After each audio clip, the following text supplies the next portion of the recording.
Hello students, welcome to mechanical concepts.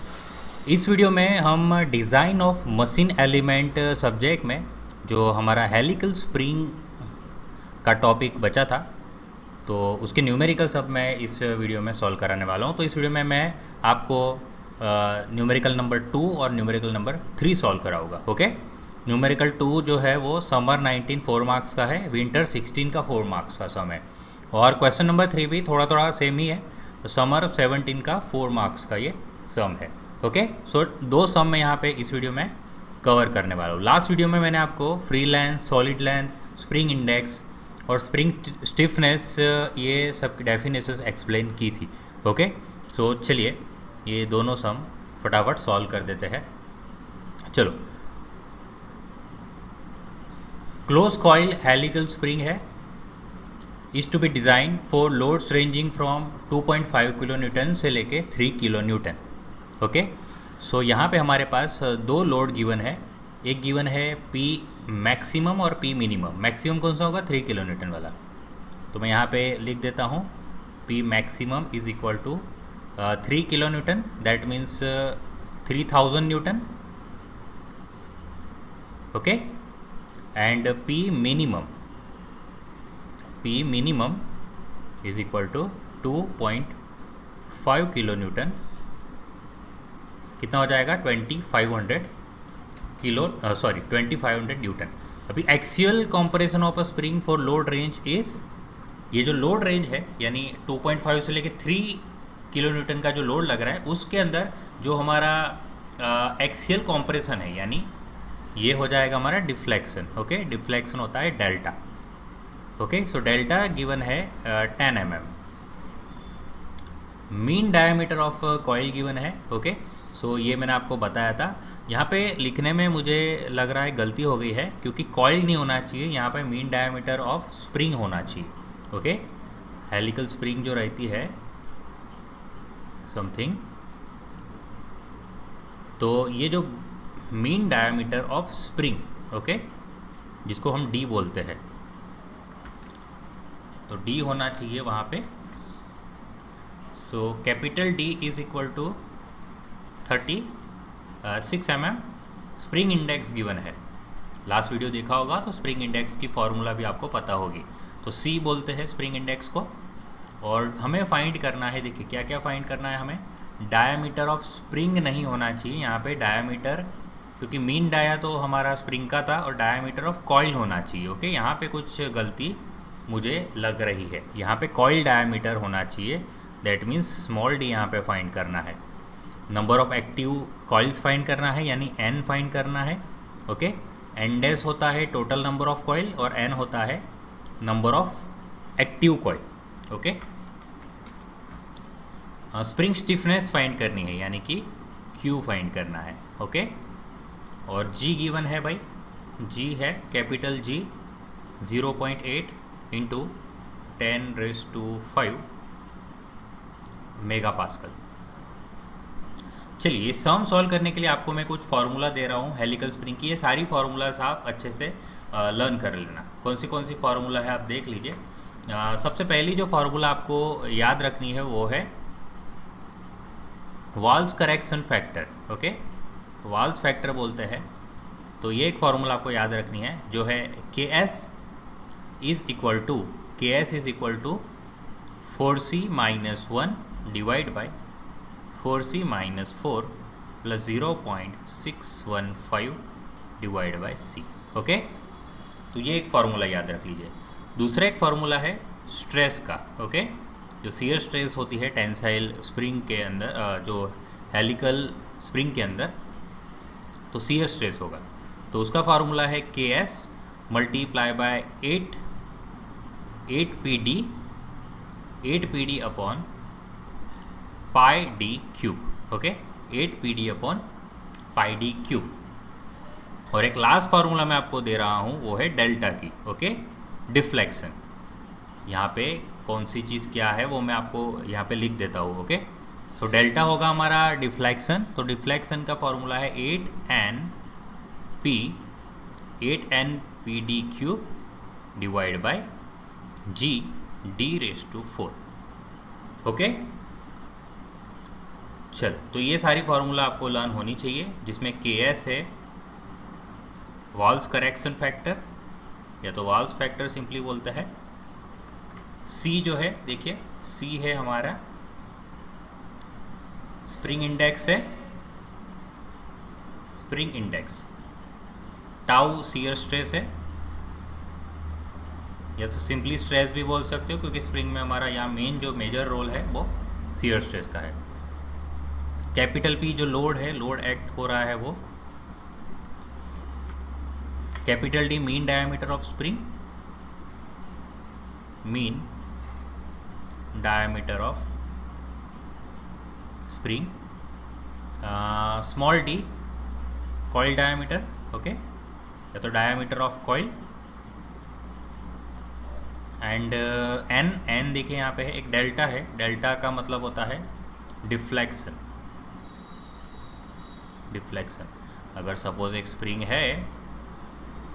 है, अगर उसको आप कंप्रेस करते हो, ओके, एक ही तरफ से कंप्रेस कर रहा हूँ, यहाँ पे फिक्स कर देता हूँ, तो कंप्रेस होके मान लो इतनी हो जाती है, ओके, तो ये कितना हुआ, ये इसका डिफ्लेक्शन हुआ, जो भी पी लोड लगने के कारण, ठीक है। ओके, सो डिफ्लेक्शन। एन है number of active coil, number of active coil. कोई स्टूडेंट को ये भी क्वेश्चन आ रहा होगा कि सर एक्टिव कॉइल क्या है। तो जब स्प्रिंग रहती है जनरली, तो स्प्रिंग की जो मेजॉरिटी जो वर्क करती है कॉइल्स, वो बीच की करती है, ओके। जनरली एंडिंग की कॉइल एज अ वो एक्टिव नहीं रहती, वो जनरली सपोर्ट के लिए होती है, ओके। तो वो डिपेंड करता है कि किस टाइप के उसके एंड्स से, ओके, एंड्स भी अलग अलग टाइप के आते हैं, है ना, ग्राउंडेड एंड आते हैं, स्क्वायर एंड ग्राउंडेड आते हैं, तो डिपेंड करता है किस टाइप का एंड होता है, उस हिसाब से ये एक्टिव कॉइल डिसाइड होती है, ओके। तो जनरली एक्टिव कॉइल जो होती है, जो सेंटर की होती है, एंडिंग की कॉइल एक्टिव नहीं होती। हो सकता है कि दोनों इनएक्टिव कॉइल है, ओके, या एक ही इनएक्टिव कॉइल है, बाकी सब एक्टिव कॉइल है। इसीलिए यहाँ पे एंडेस जो होता है वो टोटल नंबर ऑफ कॉइल बोलते हैं, total number of coils, okay, total number of coil, जिसके अंदर अगर एन जो होते हैं वो एक्टिव कॉइल होती है, ठीक है। तो एंडेस इक्वल टू मैं मान लेता हूँ कि n+2, तो टोटल कॉइल कैसे बनी, number of active coil plus जो इनएक्टिव कॉइल है वो ऊपर की और नीचे की, ओके, इस तरह से। और चलिए अब हाँ, जी एक रह गया, ठीक है, जी सबको पता ही है, shear modulus, modulus of rigidity, okay. तो चलिए सारे नोटेशंस आ गए, सारी फार्मूलास आ गई, तो स्प्रिंग के लिए 90% इतनी फार्मूला ही आपको काम लगेगी, ओके। बाकी सब बेसिक फार्मूला तो मैं आपको बता ही चुका हूँ, जैसे कि एलएस की फार्मूला मैं बता चुका हूँ, एलएफ की फार्मूला बता चुका हूँ, पिच की फार्मूला बता चुका हूँ, स्प्रिंग इंडेक्स की फार्मूला और स्प्रिंग स्टिफनेस की फार्मूला। तो ये तो बेसिक फार्मूला से जो डेफिनेशन पे डिपेंड करती है, ओके, जो मैं आपको लास्ट वीडियो में बता चुका हूँ। तो बेसिक डेफिनेशन आपको पता होनी चाहिए। न्यूमेरिकल्स करने के लिए ये मेन फार्मूला से ये 3, ओके। सो चलिए अभी सम को फटाफट हम सॉल्व कर देते हैं।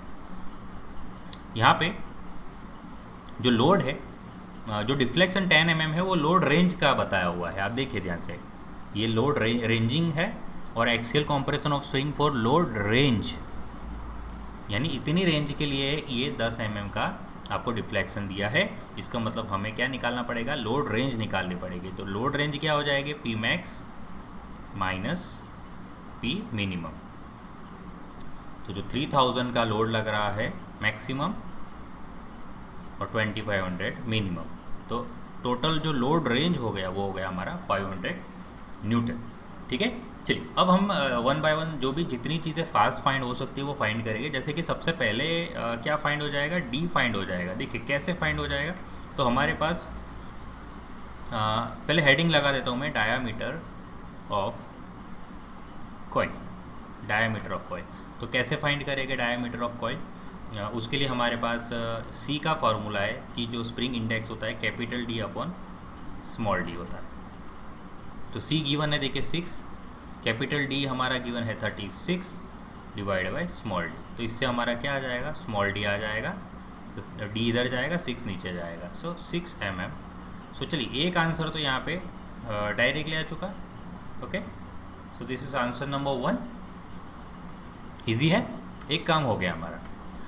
एन फाइंड करना है, तो एन फाइंड करने के लिए हमारे पास फॉर्मूला है डिफ्लेक्शन की। ओके, अब मैं यहाँ पे हेडिंग लगा देता हूँ number of active coils. So number of active coils के लिए हमारे पास फॉर्मूला है डेल्टा का। तो डेल्टा का फॉर्मूला अभी अभी मैंने बताया। ओके, 8n पी जो है, देखिए पी लोड रेंज के लिए गिवन है, इसीलिए यहाँ पे मैं डेल्टा पी लिखूँगा। 8n P D cube divide by G D raise to 4। अगर मैक्सिमम लोड के लिए डिफ्लेक्शन दिया होता तो यहाँ पे पी मैक्स लिखता, मिनिमम लोड के लिए डिफ्लेक्शन दिया होता तो मैं यहाँ पी मिनिमम लिखता। यहाँ जो डिफ्लेक्शन दिया है वो लोड रेंज के लिए दिया है, इसीलिए मैं यहाँ पे लोड का रेंज लिखूँगा। क्लियर है, ये ध्यान देने वाली बात है यहाँ पे। ओके, सो डिफ्लेक्शन गिवन है 10 mm, 8n हमें फाइंड करना है, लोड का रेंज है 500 न्यूटन, कैपिटल डी का क्यूब, सो 36 का क्यूब डिवाइड बाय जी है 0.8 इंटू 10⁵, 0.8 इंटू 10⁵, और स्मॉल डी अभी हमने फाइंड किया 6⁴। सो यहाँ से हमारा नंबर ऑफ एक्टिव कॉइल आ जाएगा। ओके, सो देखिए मैं बोल रहा हूँ, आप उस हिसाब से सुनना अगर किसी को कैलकुलेशन में प्रॉब्लम है। 10 मल्टीप्लाई बाय, तो पूरा का नीचे से आ जाएगा 0.8 into 10⁵ multiply by 6⁴, equal to करके आंसर लेके आएंगे। डिवाइड में हम ले जाएंगे 8 को ब्रैकेट करके, multiply by 500 multiply by 36⁵। Okay, चलो तो आंसर आया है 5.55। तो नंबर ऑफ एक्टिव कॉइल में क्या लिखूँगा 6। सो टोटल जो नंबर ऑफ एक्टिव कॉइल है वो है 6। So this is our answer number 2। चलिए अब जो हमें एक और काम करना है, क्यू फाइंड करना है, यानी स्प्रिंग की स्टिफनेस फाइंड करनी है। ओके, तो यहाँ पे हेडिंग लगा देते हैं स्प्रिंग स्टिफनेस। तो स्प्रिंग स्टिफनेस का फॉर्मूला हमारे पास है Q is equal to load divide by deflection. तो यहाँ पे लोड हमारे पास है, लोड का रेंज डिवाइड बाय उस लोड के रेंज के अकॉर्डिंग हमारे पास डेल्टा अवेलेबल है। ओके, सो डेल्टा P है 500 और डिफ्लेक्शन है 10। सो Q तो हमारा डायरेक्टली आ गया 50 न्यूटन पर mm। ये ध्यान रखना यूनिट, ठीक है। सो चलो Q भी आ गया and this is our answer number 3। So देखिए ये सम फिर हमारा हो गया, जो भी हमें फाइंड करने को बोला था, डायमीटर ऑफ कॉइल फाइंड करने को बोला था, एक्टिव कॉइल्स के नंबर फाइंड करने थे और स्प्रिंग स्टिफनेस फाइंड करनी थी, ठीक है। तो चलिए आई होप कि आपको ये समझ आ गया। दूसरा सम सेम है, तो दूसरा सम हम समर 17 4 मार्क्स का है और एग्जैक्टली ऐसा ही है जैसा अभी था। ओके, सो जिसको भी खुद ट्राई करना है वो खुद ट्राई करे और आंसर वेरीफाई कर लेना। ओके, और जिसको शायद थोड़ा बहुत कन्फ्यूज़न है वो वापस एक और बार देख लीजिए, तो फिर वो कन्फ्यूज़न दूर हो जाएगा। ओके, सो यहाँ पे देखिए पी मिनिमम गिवन है, थोड़ा फास्ट करूँगा ये सब। 2000 पी मैक्सिमम गिवन है 2500, डिफ्लेक्शन गिवन है 6 mm। तो हम ये मान लेंगे कि ये 6 mm इसी लोड रेंज के बीच का डिफ्लेक्शन है। सो डेल्टा पी हम बाद में निकालेंगे। चलो mean diameter of coil, again यहाँ पे देखिए वही काम किया हुआ है, कैपिटल डी 30, ये तो सेम ही डेटा है ना। स्प्रिंग इंडेक्स दिया हुआ है 6, स्प्रिंग इंडेक्स बदल दिया और डिफ्लेक्शन बदल दिया और थोड़ा बहुत जी बदल दिया, 0.83 इंटू 10⁵ न्यूटन पर mm²। We need to find wire diameter यानी स्मॉल डी फाइंड करना है and number of active coil ही फाइंड करना है। तो सबसे पहले हम क्या करेंगे, देखिए C वाला फार्मूला लगाएंगे, capital D upon small d। तो C हमारे पास है 6, कैपिटल D हमारे पास है 36 डिवाइड बाई D। तो चलो D तो यहाँ पे आ गया 6 mm बराबर। लास्ट वीडियो ये तो सेम ही है ना डेटा, ये भी 6 mm आया था, देखिए लास्ट वाला भी। ओके चलिए, एक काम हो गया हमारा, एक आंसर आ गया। Number of active coil find करना है तो उसके लिए हमें डेल्टा का फार्मूला लगाना पड़ेगा, और डेल्टा के लिए उसके पहले हमें डेल्टा पी फाइंड करना पड़ेगा। तो डेल्टा पी इस बार कितना है, वो सेम ही है। ओके, मैं डायरेक्ट लिखूँगा 2500 minus 2000 which is equal to 500 newton. ठीक है, चलिए डिफ्लेक्शन का फार्मूला लगाएंगे 8n पी डेल्टा पी लगाएंगे D cube divide by G D raise to 4। चलिए, डिफ्लेक्शन इस बार 6 गिवन है, 8n फाइंड करना है, ये 500 ही है। डिफ्लेक्शन डायामीटर दिया है 36 का क्यूब, ये है 0.83 into 10 raise to 6 multiply by 6 raise to 4। So n कितना आ रहा है वो हम देख लेंगे। ओके, चलिए, so 6 multiplied by 0.83 into 10 raised to 6 multiplied by 6 raised to 4 equal to करेंगे डिवाइड बाय ब्रैकेट करके लिखेंगे 8 इंटू 500 इंटू ये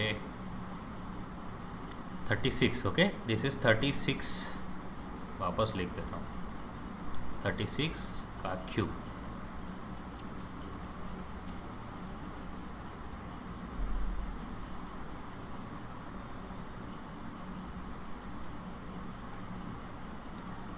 एक यहाँ पे ओके 10 रेस टू 5 है, 10 रेस टू 5 है ये।